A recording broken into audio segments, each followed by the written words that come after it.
Danas na treći dan rata nam dolazi još dinamičnih vijesti sa Bliskog istoka, gdje situacija dalje eskalira do neviđenih razmjera. Juče je potvrđena vijest da su poginula 3 američka vojnika, dok je 5 njih teško ranjenih posle raketiranja vojnog aerodroma u Kuvajtu, dok u čitavoj državi Amerikanci drže preko 13.000 vojnika ukupno. Nakon pogibije prvih Amerikanaca u ovom ratu, Trump je javno to potvrdio i izjavio da će biti još američkih žrtava, ali da će, kako on kaže, biti osvećeni. Osim toga, Donald Trump je izjavio da će rat vjerovatno trajati bar 4 do 5 sedmica, naspram ranijih očekivanja od samo nekoliko dana. Američki general Dan Kine, američki predstavnik pri Združenom koalicijskom generalštabu, je također izjavio da njihova vojska očekuje dodatne žrtve u ratu. Već dan posle incidenta, jedan od ranjenih je podlegao povredama i centralna komanda američkih snaga je potvrdila da imaju 4. poginulog kao posljedica jučerašnjeg iranskog pogotka u Kuvajtu. To isto veče Hezbollah je raketirao i ispalio dronove na sjever Izraela kao odgovor na ubistvo nekoliko šiitskih imama i akademika u Iranu, te je Hezbollah zvanično ušao u rat. Izrael je uzvratio bombardirajući Bejrut, Južni Liban i dolinu Beak, gdje je poginulo više od 50 civila širom Libana, a žrtve će samo rasti dok rat bukti i širi se Bliskim istokom. Rat je dosegnuo i Evropu, jer je to veče je također prvi put pogođen britanski vojni aerodrom Akrotiri na Kipru, što su izjavili i Britanci, koji su predali aerodrom na korišćenje Amerikancima.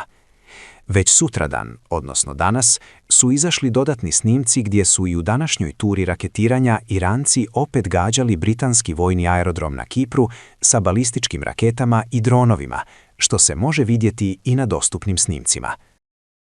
Zvaničnici Iranskog revolucionarnog gardijskog korpusa izjavili da će gađati i Kipar, zato što su Amerikanci već započeli da gomilaju i spremaju avijaciju na ostrvu. Navode da će najveće koncentracije njihovih raketiranja biti upravo na Kipru. Kao odgovor na ovo, ministar odbrane Grčke Dendias je izjavio da Grčka šalje 4 aviona F-16 i 2 fregate na Kipar, kako bi pomogli Amerikancima u odbrani aerodroma. Povrh jučerašnjih američkih gubitaka, danas su oborena 3 aviona F-15 američkog ratnog vazduhoplovstva iznad Kuvajta. Sva 3 aviona su oborena u kritičnim momentima kada su se avioni vraćali iz borbenih misija nad Iranom, a ispostavilo se da ih je oborila PVO Kuvajta, koji su ih pomiješali za iranske avione. Sva 3 pilota su se uspješno katapultirali i padobranom se spustili na zemlju, nakon čega su evakuisani zarad medicinskih pregleda i povratka u akciju. Gubitke 3 aviona F-15 je potvrdila i centralna komanda američke vojske. Amerika je posvetila ukupno 300 borbenih aviona za ratni napor, te bi ovakvi dalji gubici bili kritični ako bi se višestruko ponavljali.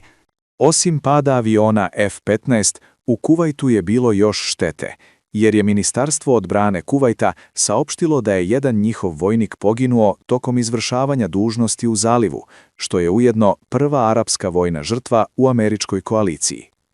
Prilikom izrade ovog videa potvrđena je i pogibija drugog vojnika vojske Kuvajta, dok se trenutno ispaljuje ogromna tura balističkih raketa i dronova nad ovom državom, koja je izgleda postala glavna meta napada Irana, između ostalih ciljeva na Bliskom istoku koje danonoćno raketiraju.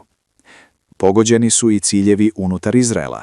Snimci nam pokazuju raketiranje grada Berševa na jugu Izraela, a u čitavoj zemlji je dosad 23 ljudi poginulo kao posljedica napada za ova 3 dana.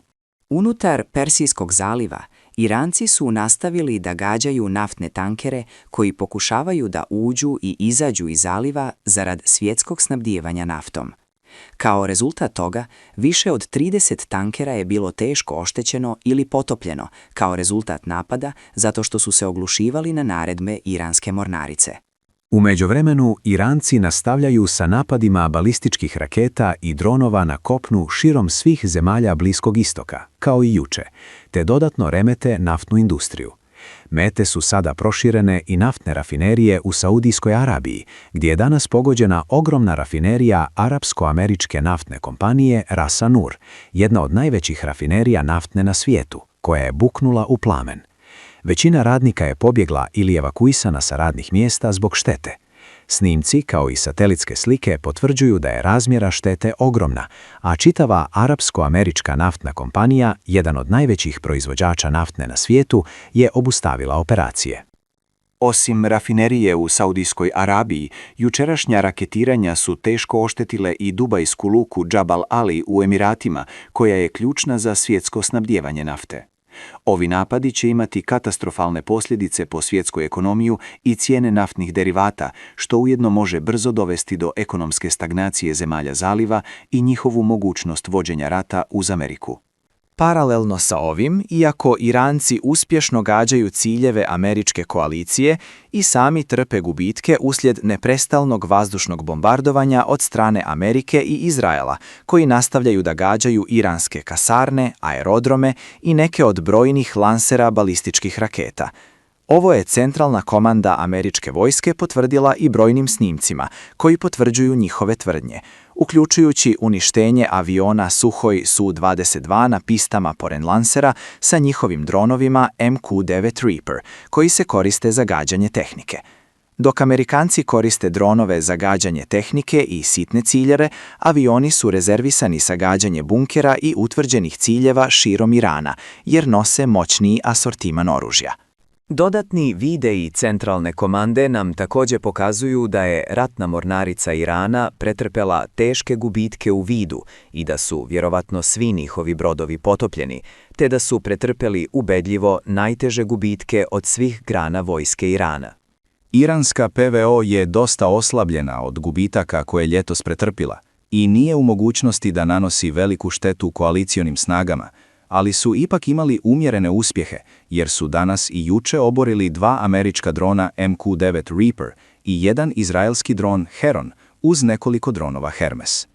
Iako je njihova PVO previše slaba da odbrani dosta ciljeva, veliki dio iranskog ratnog vazduhoplovstva, kao i balističkih raketa i dronova, se nalaze u podzemnim bunkerima i aerodromima, sličnim bivšoj jugoslovenskoj željavi, a koji su poslati vani tek prilikom ispaljivanja i uzletanja za gađanje ciljeva, te su im ovi gubici minimalni. Iranska intenzivna raketiranja, kao i američka bombardovanja, se nastavljaju i nepoznato je koje će ciljeve da pogode u narednih nekoliko sati ili čak minuta. Ako želite da ostanete u toku sa daljim vijestima sa Bliskog istoka, pretplatite se na naš kanal Balkan Front, kako ne bi propustili detaljne izvještaje o dnevnim dešavanjima sa ratišta.